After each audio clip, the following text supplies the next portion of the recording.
Vamos lá, galera. Vamos falar de dieta low carb.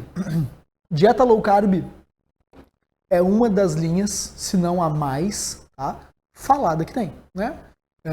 Todo mundo que alguma vez pensou em emagrecimento leu sobre dieta low carb ou pesquisou, vou fazer uma low carb, ou vou prescrever uma low carb. Muitas vezes, até daqui a pouco já estava fazendo uma low carb e nem sabia que estava fazendo uma low carb. Isso é interessante também. Então, é uma dieta que com certeza vocês vão pegar toda semana na clínica. Ou alguém que veio fazendo, ou alguém que vocês vão colocar em low carb. E agora vocês vão entender por quê. Mesmo que vocês gostem muito de bastante carbo na dieta, muitas vezes a gente acaba colocando um paciente que vai fazer um déficit calórico e tudo mais, acaba colocando ele nos padrões de uma dieta low carb, tá? Então, ela é uma estratégia nutricional, tá?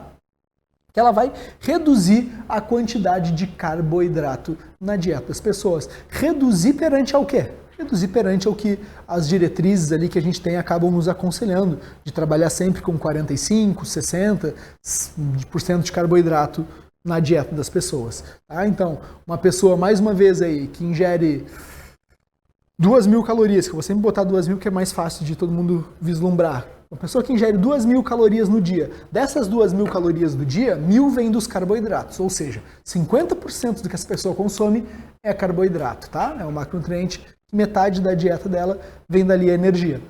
Ela não está numa dieta low carb. Agora, se essa pessoa consome as mesmas 2.000 calorias e eu deixo ela com, vamos lá, 600 calorias vindo dos carboidratos, que dá 150 gramas de carboidrato mais ou menos ali, essa pessoa vai ter 30% das calorias totais do dia dela vindo dos carboidratos. Eu já posso dizer que essa pessoa está numa dieta low carb. E 150 gramas de carboidrato ou 600 calorias em carboidrato, a depender para quem, para uma menina daqui a pouco de 60 quilos, não é pouco, entendeu? Depender de quanto que a gente vai redistribuir o resto da dieta, não é pouco carboidrato. E ela vai estar numa low carb muitas vezes sem perceber. E é sobre isso que a gente vai conversar aqui. Então, resumidamente, é uma dieta que contém menos de 45% das calorias vindo dos carboidratos. Toda dieta que tiver menos do que 45%, e aí vai ter algumas diferenças entre algumas associações, ISSN fala em 40%, tudo mais, mas toda que tiver menos do que isso, já pode ser considerada uma dieta de ou low carb, que a gente chama, ou carboidrato moderado, que já é menos carboidrato do que se fala as diretrizes, tá? Então ela é baseada e defendida até hoje pela hipótese carboidrato-insulina, que o carboidrato vai disparar a insulina e a insulina está ligada à lipogênese, que é aumento do tecido adiposo. Isso vai ser um problema. Até hoje ela é defendida assim, a gente vai ver daqui a pouco por que não. A maioria das pessoas procura a linha em busca de emagrecimento, tá? É o mais comum. A maioria das pessoas procura dieta, procura nutricionista também em busca de emagrecimento. E low carb é a estratégia mais acessada, com certeza. Tá? Efeitos fisiológicos de uma dieta low carb aí, galera. Queda nos estoques de glicogênio, vai diminuir, vai ter uma depressão nos estoques de glicogênio, sim, tá? Lembrando que o glicogênio, ele costuma puxar água para dentro, do mesmo jeito que eu expliquei para vocês lá na cetogênica, na dieta low carb acontece a mesma coisa, a gente tem uma diminuição na secreção de insulina e a insulina faz retenção de sódio a nível renal. Então, realmente, a gente vai dar uma desaguada inicial. E aí que é um ponto que às vezes é um ponto confundidor. As pessoas pensam, não, eu só Exato, eu só consegui emagrecer, Ju, numa dieta low carb.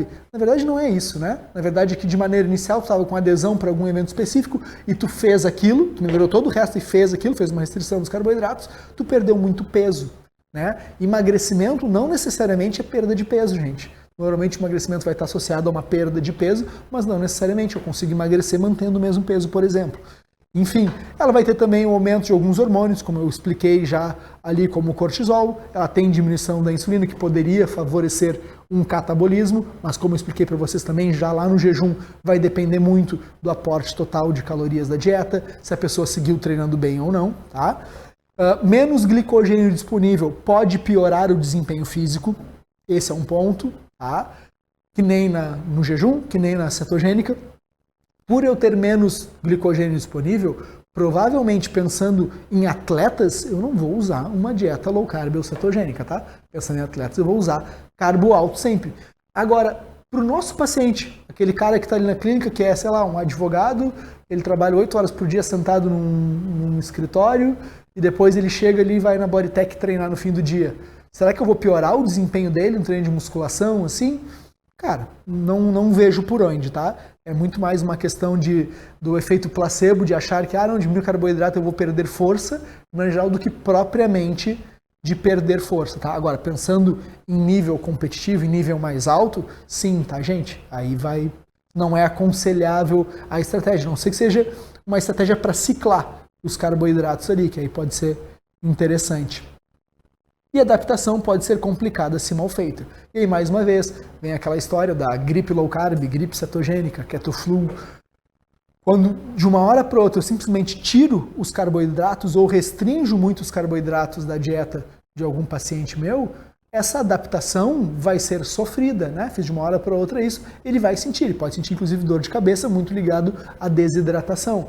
Então, a ideia é que a gente não faça isso. Se a gente vai fazer alguma coisa, alguma estratégia dessas, a gente venha adaptando o nosso paciente para ele não sofrer. Isso é ciência, tá? Isso não é o que a gente acha, isso é o que tem na ciência, ponto. Agora, se a gente sabe que uma dieta low carb é definida pela quantidade de carboidrato, seja essa quantidade mensurada por percentual ou por gramas dia, qual é o critério que o pessoal usa para dizer que uma coisa é low carb, teoricamente aqui é low carb, e aqui não é? Qual que é o critério que a gente tem para dizer que tal alimento é low carb? Esse é o ponto. Por que disso? Porque basicamente o que eu tenho a dizer para vocês é que não existe esse critério. Mas eu vi na ABLC, Associação Brasileira de Low Carb. Não vou nem dizer quem é que é o presidente, mas tá. Eu vi na ABLC que não sei o que é low carb. E o alimento dele, que ele bota o selo lá, ele inclusive vendem selo para botar nos alimentos de low carb,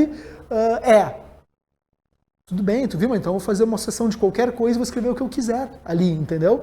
Por mais que diga ali, não é, gente. Pensando em ciência, não existe o alimento low carb, tá? O que existe é um contexto de dieta, se a dieta é ou não é low carb. A gente consegue pôr, por exemplo, o arroz branco numa dieta low carb? Sim, a gente consegue. É só estar dentro do percentual ou dos gramas de carboidrato ao longo do dia. Tá? Mais um exemplo tosco, mas é um exemplo clássico, tá, gente? Tabela taco, isso aqui, tá? Isso aqui tudo eu tirei da tabela taco. Batata inglesa, tá? Batata branca, cozida, 52 calorias, 11,9 gramas de carboidrato. Beleza. Batata doce, cozida, 77 calorias, 18,4 gramas de carboidrato. Se a gente perguntar para qualquer low carber dos mais fanáticos, perguntar qual das duas é low carb, ele vai dizer, low carb é a batata doce. Por que, animal? Se a batata doce tem mais carboidrato do que a batata inglesa, e não que a batata doce vá ser um problema, estou dizendo, se ela tem mais, por que uma é low carb e a outra não? É porque o índice glicêmico. Bom, então a gente já não está falando de low carb, a gente está falando de índice glicêmico, e mesmo assim, dependendo do jeito que eu faço essa batata, se eu faço uma cozida e eu faço a outra assada, eu não altero o índice glicêmico? A depender do contexto que essa batata uma entra com vegetal e proteína, a outra entra pura, eu não altero o índice glicêmico, e o índice glicêmico não é variável de pessoa para pessoa, a depender do intestino, a depender da absorção? Sim, é. Então, gente, não caiu nesse papinho, tá? Então, onde é que vem esses erros de low carb, tá, gente? Que eu perguntei ali para vocês e tal. Basicamente, o que a gente entende, né? Que vem mais uma vez, daquele padrão, carboidrato e insulina. Já que eu comi carboidrato, eu vou disparar a insulina. Já que eu disparei a insulina, eu vou acumular gordura. Isso é ruim. E não é assim que funciona, tá? Não é assim que funciona. A nossa insulina, ela é benéfica, ela não é um problema, a nossa insulina, tá? Quando é que ela não é um problema? Quando ela tá assim. Quando a glicose passa por ali, a insulina se liga no receptor de glicose, abre os canais e a glicose entra para o tecido. É isso que tem que acontecer, tá? De uma maneira bem leiga falando, basicamente, a nossa insulina ela tem que ir lá e abrir uma chavezinha para liberar uma porta para aquela glicose entrar para o tecido-alvo, seja qual for o tecido, tá? Por exemplo, se vai para o músculo esquelético, ela vai ativar um GLUT4, por exemplo, que vai translocar a membrana, que vai atravessar a membrana e vai abrir as portinhas para puxar a glicose para dentro. E isso não é ruim, isso não é um problema. O problema é quando a insulina não consegue se ligar naquele receptor ali. E a culpa disso não é do carboidrato. Tá? O que é a culpa disso? Aqui a gente encontra alguns indícios do que poderia ser a culpa disso. Olha aqui, ó, o tecido adiposo com overnutrition, ou seja, tu comendo mais calorias do que tu gasta, do que tu precisa, tá? Tu vai começar a aumentar esse teu tecido adiposo. Qual vai ser a reação disso, gente? Aumento de citocinas pró-inflamatórias, aumento de resistina, a diminuição de adiponectina que vai agir lá em hipotálamo. Então eu tenho algumas coisas que acontecem ali que vão levar ao que exatamente, ó? A nível hepático, tá? Eu vou ter um estímulo maior em gliconeogênese e glicogenólise. Eu vou ter mais inflamação e mais acúmulo de gordura nos meus hepatócitos. Então, eu vou piorando todo o meu metabolismo, mas não é pelo carboidrato, galera. E aí vai gerar o grande problema que a gente fala ali, que é a redução da captação de glicose, ó.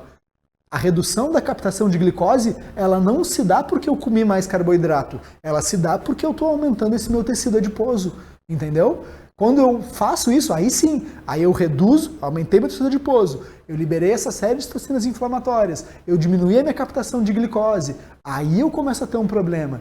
Porque daí o meu músculo começa, inclusive, a perder potencial pensando em treino. Resistência à insulina prejudica, inclusive, treino. Resistência à insulina, diabetes, prejudica inclusive a manutenção da nossa massa magra. Aquele tecido começa a ver que não está sendo alimentado de maneira eficiente e acaba inclusive favorecendo um catabolismo.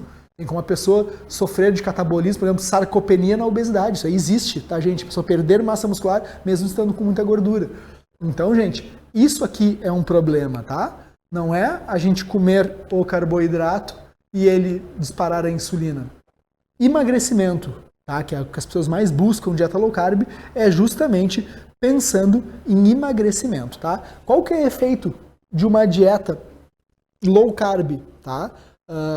De uma dieta saudável com baixo teor de gordura, então, versus uma dieta saudável com baixo teor de carboidrato. Uma dieta low carb versus uma dieta low fat. Healthy low fat versus healthy low carb, tá? Na mudança de peso aos 12 meses. Isso está ligado a algum padrão específico, algum genótipo ligado à secreção de insulina. Isso que esse estudo aqui quis ver, tá? Com 609 indivíduos com obesidade, tá? Eu já vou até dar uma avançadinha para vocês já entenderem como é que era a healthy low carb, como é que era a healthy low fat, tá? Tá aqui o quadrinho para vocês, tudo é bem interessante.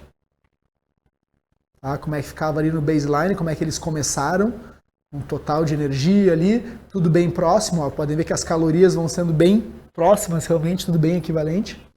Tá, gente? Quantidade de carboidratos de cada grupo, a gente vê ali que existe diferença, vai caindo realmente o carboidrato numa dieta low carb, tá? Uma low fat vai se mantendo, gramas. Em gordura é o contrário, daí, tá? Vai caindo a gordura lá na dieta low fat. Proteínas eles tentam manter muito próximo, tá? Mas não vai ser isso que não vai dar diferença significativa. E aqui tá, no final de tudo ali, qual que foi o resultado de maneira geral. E aqui vocês podem ver qual que foi o resultado de maneira geral. Olha a diferença, um estudo grande, tá, pessoal? Isso aqui é alguma diferença realmente significativa? Não. Nenhuma diferença realmente significativa. Ambos perderam, tá, gente? Ambos perderam, tanto numa low carb saudável quanto numa low fat saudável. Foi perdido gordura, foi perdido peso, tá? A diferença é muito pequena aqui para eu dizer que a low carb saudável vai ser melhor que a low fat, tá?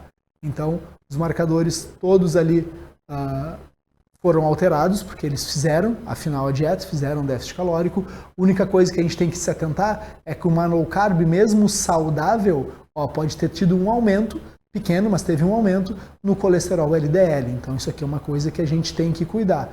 Obviamente que numa low carb, por ter menos carboidrato, teve uma redução maior nos triglicerídeos, né? Isso a gente vê sempre em dietas low carb. Qual que é a conclusão? Então, a conclusão é que nesse estudo aí de 12 meses não houve diferença significativa no peso entre uma dieta saudável, seja ela com baixo teor de gordura, seja ela com baixo teor de carboidrato, tá? Isso não tem diferença. Então é o que o paciente vai de fato ter mais adesão. É isso que a gente tem que se preocupar. Inclusive a gente pode alternar as fases ali.